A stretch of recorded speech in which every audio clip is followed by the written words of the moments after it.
Hey everyone, it's Eduardo here with your DraftStream final results and weekly preview of this week's talent pool. And he's back. Took him a couple weeks to shake off the rust, but there he is. The bird is the word. Jaybird right back atop the standings, beating yours truly by a good 12 points, and also securing for himself the second paying slot by coming in third, nudging Gamble24x7, the all-time Cinema Draft money winner, by about 6 points. He tried to go for a bit of he tried to go for the money sweep, but came well short by G24's nearly lowball call sheet matching lowball.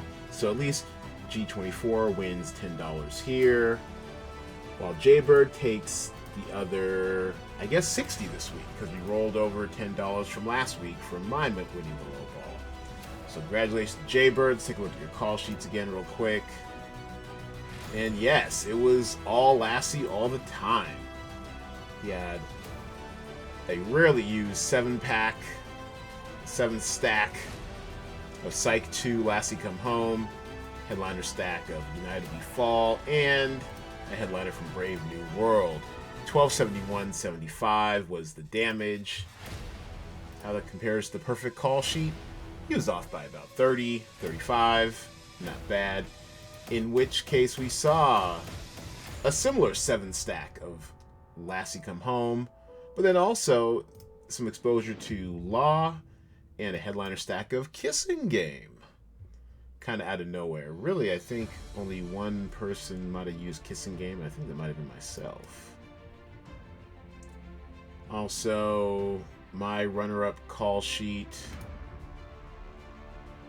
turned out to be, I had exposure to Law, a 2 co-star stack, a little bit unusual. Headliner stack of Brave New World, and only 6 of Lassie Come Home. Those Psych fans, man, they love themselves some Psych, and critically adored too. I think the scores in that uniformly were pretty good across the board. Yeah, solid. 80 is 77, and 94 and 7.9. And then Jaybird's second or third place call sheet were variations on a theme.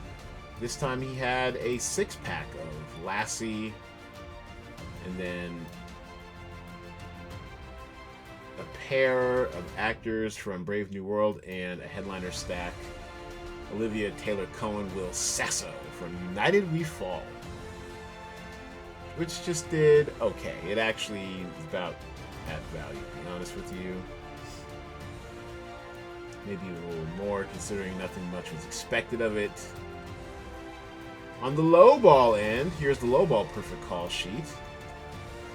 Took a little doing to get there, because you really, the low scores all around were just, was nearly full stacking Fatal Affair and Ghost of War, but since you must have 3, you had to kick off a co-star from Fatal Affair and slide in Florence Thomason from MILF in order to make sure you get to the 75,000 minimum for a low of 660.65.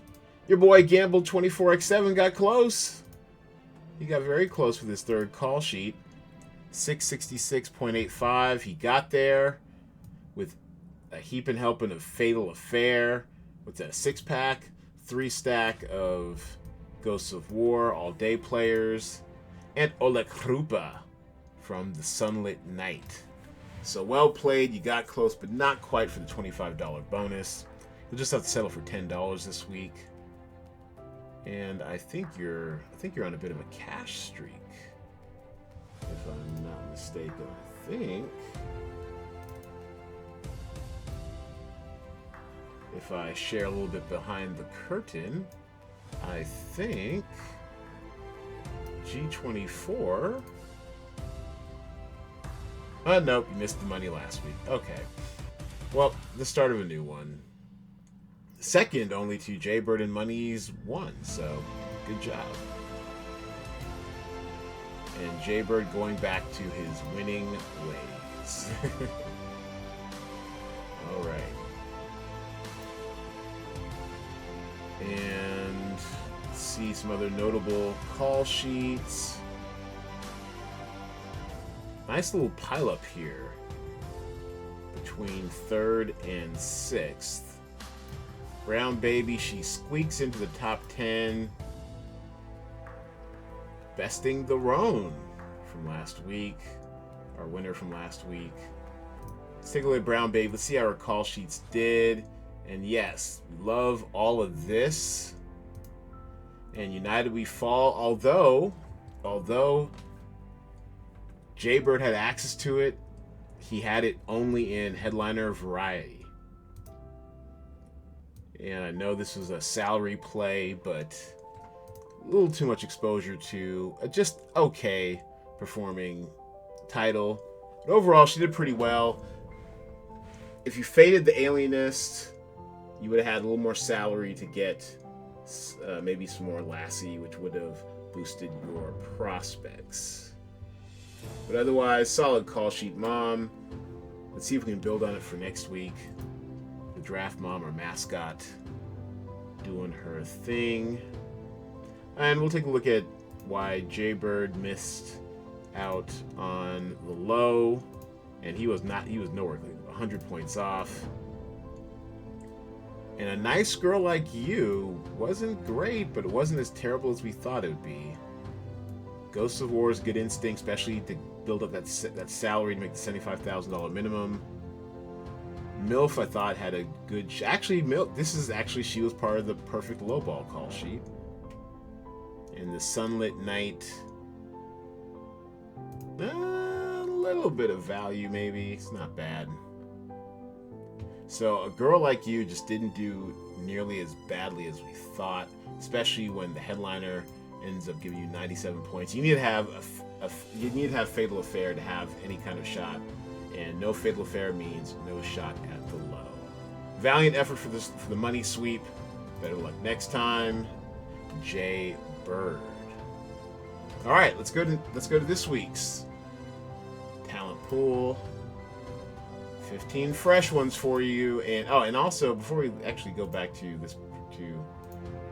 last week's real quick, as you see, we were pretty much below average. Oh, with the exception of the Google user score. Otherwise, we were below average everywhere else,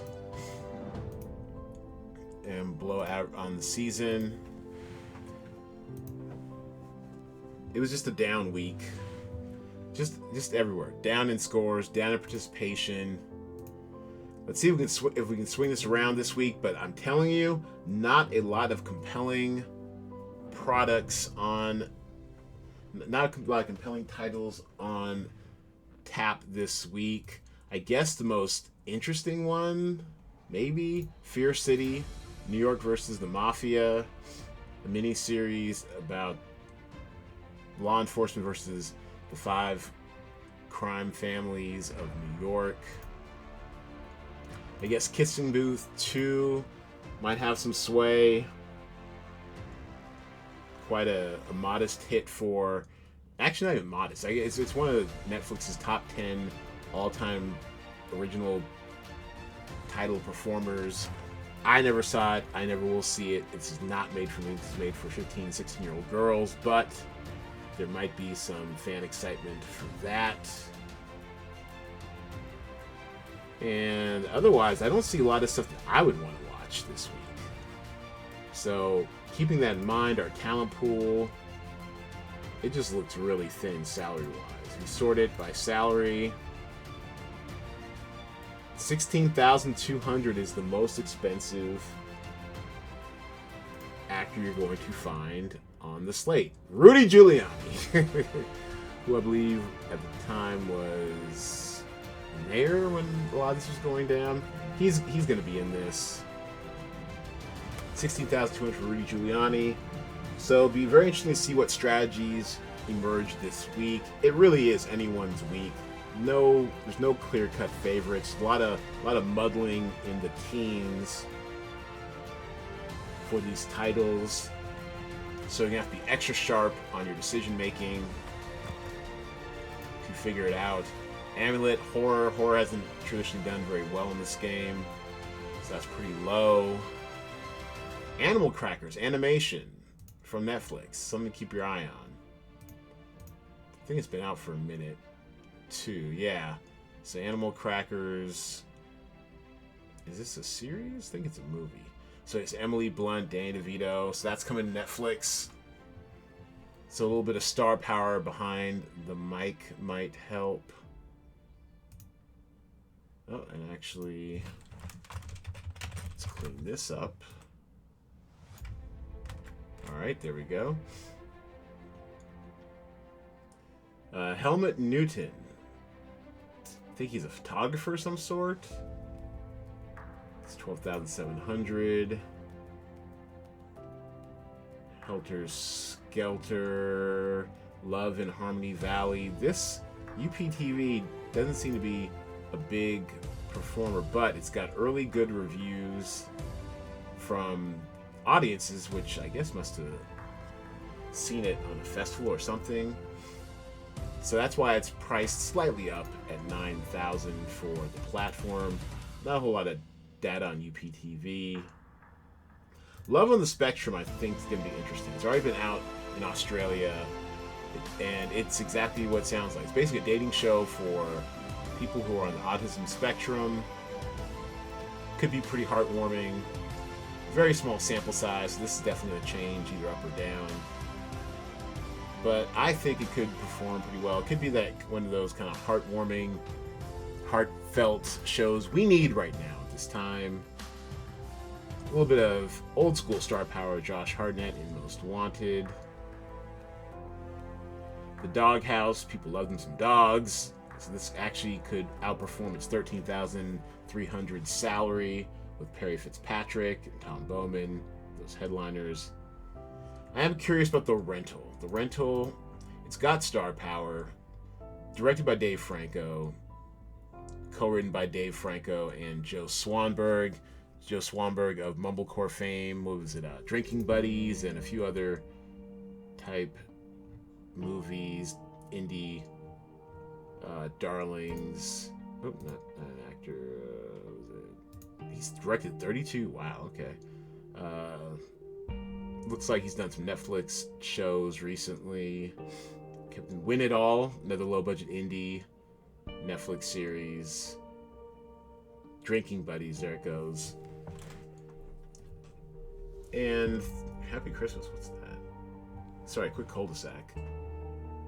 Oh, this looks interesting. Have I seen this? Lena Dunham, Anna Kendrick, Melanie Linsky.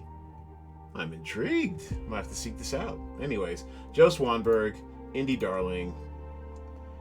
He co-wrote the screenplay with Franco, and it stars Dan Stevens and Allison Brie.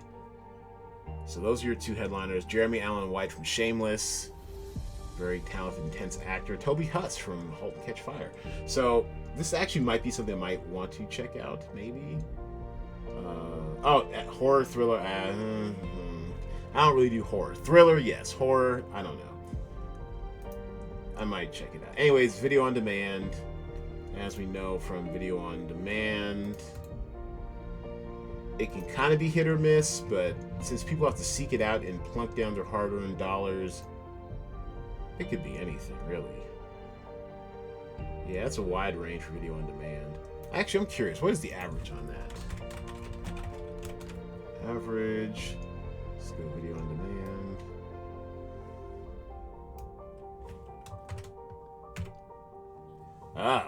Actually, not a great average. Video on demand average 79.51. So yeah, so this is actually appropriately priced. I'm good with it.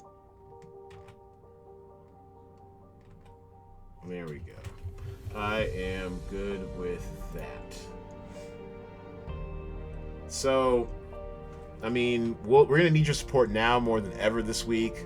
Not a lot of sexy stuff going on.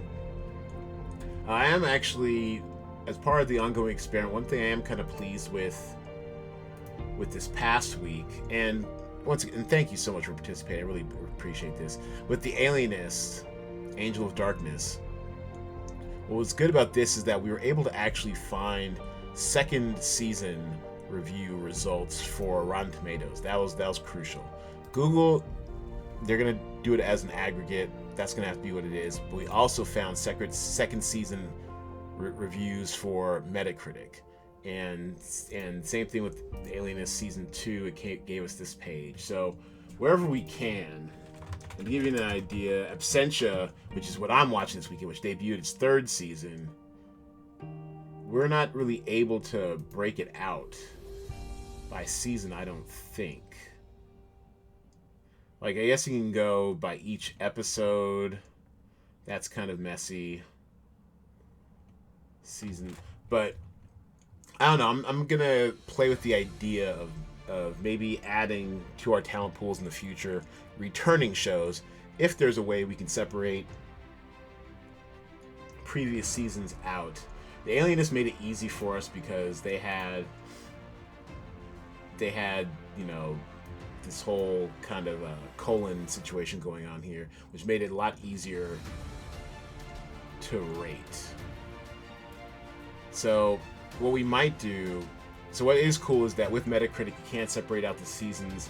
So we'll play around with it. Maybe if there's something returning next week, we might try to incorporate that, see how that does. But I am happy to see that there is some differentiation, at least among the reviewers, for the different season shows. I don't want to overcomplicate it, like with the Absentia. And it's off to a good start in its third season. Maybe the solution here is under the episode guides, maybe doing maybe getting the average rating of all 10 of these episodes. That might be something. So, I don't know. We'll play around with it. And once we do, we'll figure it out and let you all know. But for now, we look forward to seeing you back here with DraftStream, playing again for free with a, once again, $60 prize pool. $50 divided between first and second, $35 to first, second to, $15 to second, with the $10 low ball bonus. Thank you so much for supporting the game, for playing. We are chugging right along behind the scenes, working on a site that's going to be great looking for you. From our designer, Paula Cathuria. So hang in there, folks. Just a few more weeks away. Fingers crossed. Thanks for playing. Thanks for supporting. And we'll see you back here Thursday night, sometime after 6 p.m. Pacific time, after Game Lock, with your call sheet review and weekend preview. Thanks for playing, everybody.